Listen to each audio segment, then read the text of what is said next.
Hi, for today's video you're going to need some little jars or bottles because we're making a kind of flower-headed person. They're just a little fun way of dressing up a bottle or a jar and giving them a bloom for a head, or something else that you might be able to find, like a seed pod or a shell or a pine cone. Anyway, I've had lots of fun making them.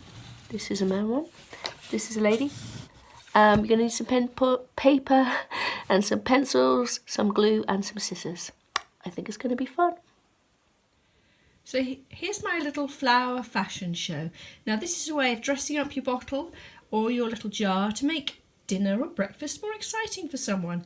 I've got this shaped bottle, can you see?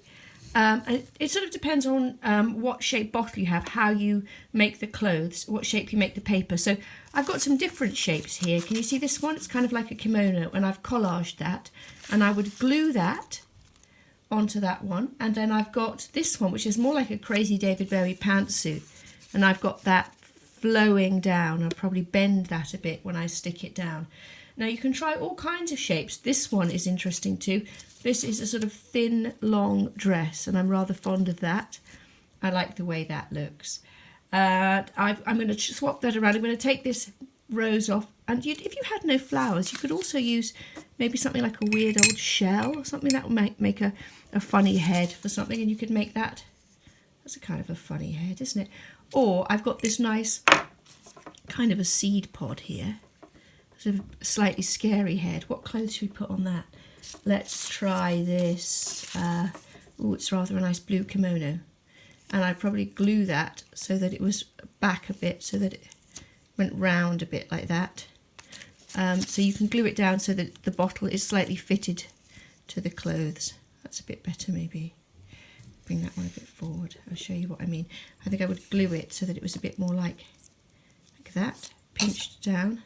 And then the head would come forward like that.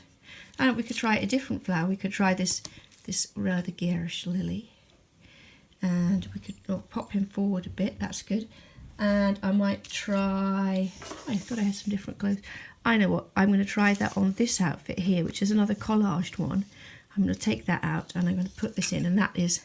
I've collaged this out of some bits of magazine. And that's another way you can make the clothes. You can either draw them and fit them to the jar or bottle, or you can collage them, or you can do a bit of both. You can collage and draw at the same time. I think I have another one somewhere. Let's have a look around. Sure, we're done with it. Let's try this one, and we'll try that with a more subtle look. Maybe this red rose. I'll try that with this red rose. So really it's up to you to make as many different outfits as you like, depending on how many bottles you have, I guess. And you could even make a little crowd. If you had enough little bottles, you could make a little crowd of these people. And you could, if you had some seed heads or some different things, maybe pine cones, use your imagination and try and think of the different things that you could use to make the clothes. I think if I do that, I've got a man and a woman. Let's pull back a bit and see them. How's that? Yeah, that's pretty good. So I hope you have some fun with this project.